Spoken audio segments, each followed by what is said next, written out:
Chapter 5. Earl kissed me again while he expertly massaging my boobs. His kisses went down to my jaw, down to my neck. I moaned when he beat and sucked my neck. Moan loudly, Floppy. He licked my neck. Mabilis nitong tinanggal ang bra ko at tinapon kung saan. Tinakpan ko naman ang dibdib ko dahil sa hiya. Hindi kaputian ang dibdib ko, baka ma-turn off siya. Don't hide your big mountains, Floppy. He smirked and held my hands. Kitang-kita niya na ngayon ang dalawang dibdib ko. Damn! It's so big. Before I could react, he already massaged them. He played my nipples using his finger. He sucked my left boob while massaging the other one. He bit and sucked my nipples using his expert mouth. Ang isang kamay niya na nasa kanang dibdib ay unti-unting bumaba sa tiyan ko, patungong puson hanggang sa ipasok niya ito sa loob ng jeans. Oh! Napa-arko ang katawan ko nang palandasan niya ang daliri niya sa gitna ko. Kahit may panty ay damang-dama ko ang mahahaba at mainit niyang daliri. Like this, Floppy. Tumango lang ako habang nakaawang ang bibig. Tumayo siya at hinayla pababa ang jeans ko kasama ng panty. I'm fully naked now in front of him, but instead of being shy, I gave him a seductive look. You making me horny more, Floppy. Lumuhad ito sa kama at hinawakan, ang mga binti ko tsaka pinaghiwalay. You're wet, Floppy. He touched me again down there, he played my clit while looking at me. Napakislot ako dahil sa sarap na pinapidama niya. Shit your moans. Naramdaman ko ang unti-unti niyang pagpasok ng isang daliri sa loob ko. Painful but heaven. You want this, Floppy? He slowly moving his finger while playing with my clit. I cried because of pleasure. I can't take this pleasure. May lalabas ng inig ang tuhod ko kasabay ng paglabas ng kung ano sakin. Ang dami. Pinakita niya sakin ang kamay niya na may malapot na basa at sinubo. You taste so good. Tumayo uli ito at tinanggal ang boxer niya, mas lalo akong nag-init nang makita ang mataba at mahaba niyang alaga. My cock turned. Sumampa siya sa kama at binuka lalo ang hita ko. This will be painful, Floppy. I just nod my head. Napaigtad ako nang ihampos niya ang alaga niya sa sensitibo ko pang pagkababae.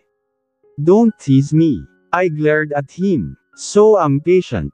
Mahigpit ako napahawak sa kama nang unti-unti siyang pumasok sakin, napaiyak ako dahil sa sakit. You're so tight, Floppy. Nang makapasok na siya ng tuluyan ay hindi muna siya gumalaw, pinunasan niya ang mga luha ko at hinalikan ako sa noo. Thank you for being your first, he said before slowly moved. Bilasan mo. You're so tight. Naging mas marahas ang paggalaw niya at mas mabilis. Naramdaman kong may lalabas na sakin, pero bago pa man lumabas yun ay hinugot ni Earl ang alaga niya. Earl, galit kong sigaw. Shut up! Walang kahirap-hirap ako nitong pinatalikod at pinasok ulit ang kanya. Napahawak ako sa headboard ng kama dahil sa bilis ng galaw niya. He slapped my butt, kamang. Nang inig ang mga tuhod ko habang si Earl ay patuloy pa rin sa paggalaw. I'm near, naramdaman kong may mainit na nilabas si Earl sa loob ko. Nang hihinang tumihaya ako ng higa, akmang pip-aikit na ako pero gumalaw ulit si Earl. We're not yet done, Floppy. Hindi ko alam kung anong oras kami natapos ni Earl o nakailan kami. 6:00 na ng umaga nang magising ako. Tanghali kami nagsimula, ganon yata ako kapagod. Good morning, Floppy. Napalingon ako sa gilid ko nang may magsalita. Good morning. Nahihiyang bati ko na ikinatawa nito. Ano? Are you sore? Damilat ito. Masakit. Ang sakit ng katawan ko lalo na yung gitna ko.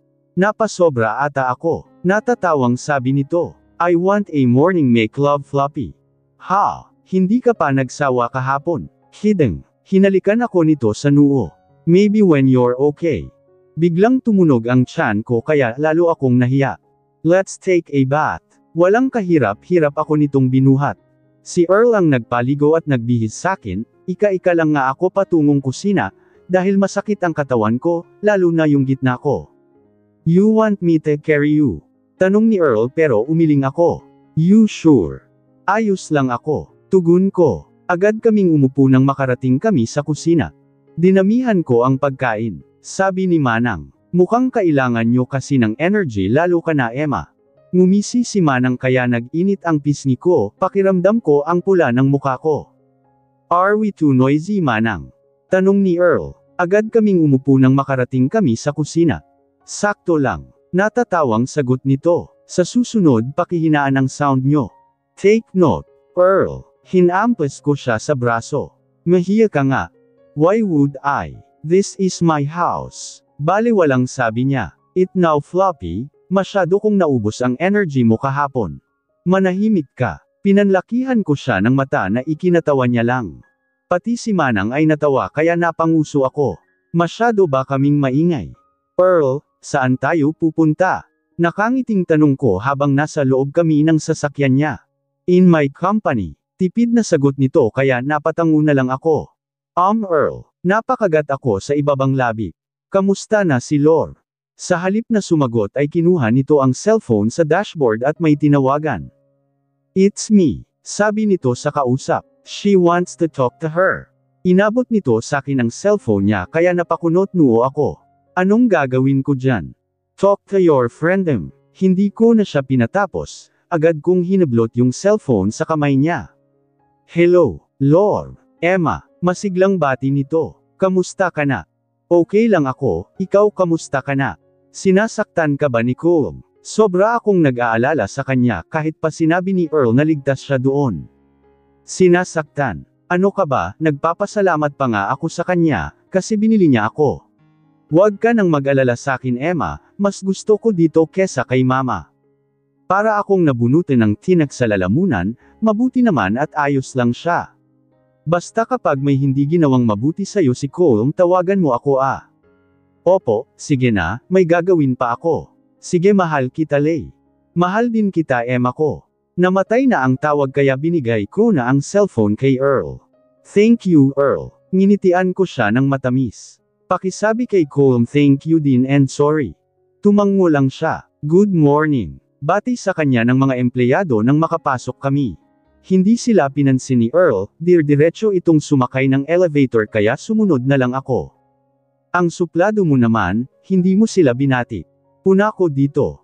Why would I? I'm their boss. Malamig na sagot nito. I don't want to be kind to them. Okay. Diretso kaming lumabas ng elevator nang bumukas ito, pumasok agad sa loob si Earl, ako naman ay huminto para batiin si Ken. Hello Ken, magandang umaga. Nakangiting bati ko. Good morning. Bati din nito. Emma, always remember that I'm always here for you. Napakunot noo ako sa sinabi nito. Bakit? Pumasok ka na. Sa halip ay sabi nito bago bumalik sa ginagawa niya. Nagkibit-balikat na lang ako bago pumasok sa loob ng opisina ni Earl. Why you took so long? Kunot noong tanong nito, come here. Agad naman akong lumapit sa kanya, nanlaki ang mga mata ko ng happy teen. Ako nito sa bewang at inupo sa kandangan niya. Hoy, mabigat ako. Sinubukan kong tumayo pero hindi ako nito binitawan. I love your floppy body. Sumubsob ito sa pagitan ng dibdib ko. Extrañaré kada sentimetro. Ayan ka na naman sa alien word mo. Nakangusong sabi ko. You need to learn Spanish floppy to understand me. Malamig man ang boses nito ay mahihimigan mo pa din, ang malambing na tono. Emma, what do you want to eat?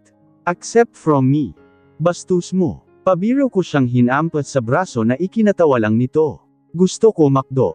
Alright, sit on the couch now. Sabi nito kaya agad akong tumayo. Let's wait for our food. Pumirma na ulit siya sa mga papel, ako naman ay umupo na lang sa couch at nagbasa ng magazine. Ilang minuto lang ay dumating ang pagkaing in-order ni Earl, hinanda ko agad yun at sabay kaming kumain. Nasa ganon kaming posisyon nang biglang bumukas, ang pinto, iniluwal nun si Ken at isang babaeng maganda, mataba din siya pero mas mataba ako, maputi siya at maganda ang kutis. Jereen. Napatingin ako kay Earl na may ngiti at kislap ang muka. Jereen. Parang sabik itong lumapit sa babae at niyakap ito ng mahigpit, napaiwas na lang ako ng tingin. Hindi ko pa nakita ang ganyang kasayang mukha ni Earl kasama ako, hindi pa siya naging ganyan kasabik sakin. Earl, it's been a long time. Dinig kong sabi ng babae. I miss you. Well, I miss you too. Pakiramdam ko ay sinaksak ng maraming kutsilyo, ang puso nang makita kong ilapat ni Earl ang labi nito sa labi ni Jereen. I miss you, you're my favorite obsession Jereen. Malambing na sabi dito ni Earl. Ikaw talaga. Oh, who's that girl? She's Emma, my temporary obsession. My temporary obsession. Banyo muna ako. Nginitian ko sila. Sige. Kasabay ng pagtalikod ko ay ang pagbagsak ng mga luha ko, diretso akong lumabas at tumakbo papuntang banyo. Nagkulong ako sa isang cubicle at doon umiyak. Ganon na lang yun. Natawa ako ng mapakla habang umiiyak. Ang tanga ko, naniwala ako sa mga sinasabi at pinapakita niya. Hindi ko alam kung gaano ako katagal sa cubicle na yun. Pinunasan ko ang mga luha ko at lumabas tsaka tumitig sa salamin. Matatag ka Emma. Kausap ko sa sarili ko. Kakayanin mo. Ngumiti muna ako sa salamin bago lumabas. Are you okay? Dating bigla ni Ken. I heard your cry. Okay lang ako. Nginitian ko siya ng pilit. Kasalanan ko din naman kasi minahal ko yung kapatid mo diba? Gusto mo bang umalis sa poder niya? Seryosong tanong nito. Tutulungan kita, sabihin mo lang Emma at ilalayo kita kay Kuya Earl. Tsaka na siguro, sa ngayon gusto ko munang makasama si Earl. Tugon ko, kapag hindi ko na kaya sasabihan kita. Don't be martyr too much. You need to let him go. Hindi ko kaya, tumulo na naman ang mga luha ko, iniisip ko palang nalalayuan ko siya at hindi na makikita ay parang pinapatay na ako. Emma, gustong gusto ko dating mawala sa landas niya, pero ngayon kahit saktan niya yata ako ng paulit-ulit ay hindi ko kaya. Mahal na mahal ko si Earl, Ken. He can't love you back Emma. He's mafia, love is not in their vocabulary. Sumpa ang pagmamahal para sa kanila. Buong maganpan ay tahimik lang ako sa loob ng office ni Earl, samantalang siya at si Jereen ay masayang nag-uusap. Let's go home. Sabi ni Earl na kay Jereen ang paningin. I miss your home. Umangkla sa braso niya si Jereen. And also I miss sleeping to your room. I miss cuddling with you. Nakangiting sabi ni Earl at tumingin sakin. Kay Ken ka sasabay. Bago pa ako makareact ay agad na itong lumabas kasama si Jereen, napangiti na lang ako ng mapait bago sumando sa kanila. Let's go. Nakangiting sabi ni Ken. Sumakay kami sa elevator kung saan nakasakay din si Earl at Jereen. It's raining outside. Dinig kong sabi ni Jereen. Mas masarap mag-make love. We will do that later. Nakangising sabi ni Earl at tumingin sakin. Want to join us? Threesome is the best. Para akong sinampal sa sinabi nito, kusang kumilos ang mga kamay ko at sinampal siya. How dare you to slap him? Inisa kong tinulak ni Jereen, buti na lang ay mabilis akong nahawakan ni Ken kaya hindi ako natamba. Bumukas ang elevator, diretso akong lumabas. Ramdam ko ang patak ng ulan sakin pero hindi ko yun pinansin. Emma may humawak sa pulsuhan ko kaya napatigil ako sa paglalakad. Bakit ganun Ken? Unti-unti na namang pamatak ang mga luha ko. Okay pa kami kanina. Okay pa kami nitong mga nakaraang araw. Anong nangyari? Ken, ang sakit-sakit. Huminga ito ng malalim, iuuwi na kita. Wala na akong nagawa nang dalhin ako nito patungong parking, ay nalalayan ako nito papasok. Buong biyahe ay umiiyak lang ako, nang makarating sa bahay ay mabilis kong pinunasan ang mga luha ko. Let's go. Naunang bumaba si Ken kaya sumunod na lang din ako, niyakap ko ang katawan ko dahil sa lamig. Pagpasok ko pa lang ay isang sampal agad ang bumungad sakin. How dare you to slap me in front of Jereen? Galit na sabi ni Earl. Dahil gago ka, sinaman ko siya ng tingin. Tangina Earl, hindi kita maintindihan. Ang gulo-gulo mo Earl. What are you saying? Earl mahal kita. Napahagulgol na lang ako. Mahal kita. At sobra akong nasasaktan sa mga pinapakita mo sakin. Pinararamdam mo na mahal mo din ako tapos biglang ganito na lang. Ano bang nagawa ko? Those act. Natawa ito. It's just part of my plan. I just want to make love you. All I want from you is your body. Alam kong hindi totoo yan. Nararamdaman ko Earl nararamdaman kong mahal mo din ako. Love. Nagpaputok ito ng baril malapit sakin na ikinagulat ko. Love is a cursed Emma, hinding-hindi ako magmamahal. Katawan lang ang habol ko sa mga babae especially to my obsession. Tinutok nito sa akin ang baril niya. You in love with me? Then I need to kill you too. Lahat ng ipinakita ko sa'yo ay kasinungalingan lang. You're just my temporary obsession. I really can't believe myself that I chose you to be my obsession. Like you're just a piece of shit. You're nothing compared to Jereen. Jereen is good in bed while you is boring and nonsense. Dagdag pa nito. Bigla kong naalala ang mga araw na magkasama kami at masaya, yung tipong mahal na mahal namin, ang isa't isa tapos kasinungalingan lang pala ang lahat. Tang ina, wala na bang mas ikasasakit pa itong buhay ko? Wow, pinatataas mo ang confidence ko tapos ikaw pala itong direng-diri sakin. Sarcastica akong tumawa. Ang galing mong umarte Earl, sobrang galing mo. Earl, hindi ka pa tapos dyan. Bumaba si Jereen na nakalingari. I'm wet na here. Sabagay ano nga ba ako kumpara kay Jereen? Napangiti na lang ako ng mapait. Ang ganda ni Jereen, maputi, makinis, kaaya-aya kahit mataba. Ako, kasuka-suka, mukhang basura at kaiya-hiya. Buti naman alam mo, masyado ka kasing gandang-ganda sa sarili mo. Lumangki si Jereen kay Earl. Umalis lang ako kaya pinalitan ako saglit ni Earl, hindi lang ako makapaniwala na ikaw ang pinalit niya. I will end this. Napaatras ako nang magpaputok na naman sa gawi ko si Earl. Run as fast as you can bitch. You have 3 seconds for your life. 1. Malamig itong nakatingin sakin habang si Jereen naman ay nakangisi. 2. Sana hindi makita pa, nagsisisi ako na dumating ka pa sa buhay ko. Mabilis akong tumalikod sa kanila, pero bago pa man ako makalabas ay may naramdaman akong bumaon sa balikat ko. Emma, may humawak sa bewang ko. He shooted you. Ilayo mo na ako dito. Napayakap na lang ako sa kanya at napahagulgol. Itakas mo ako sa sakit Ken. Sisiguraduhin kung hindi ka na niya makikita. Sabi nito, itatago kita sa kanya. Ayaw ko na din siyang makita. Sana hindi ko na lang siya nakilala.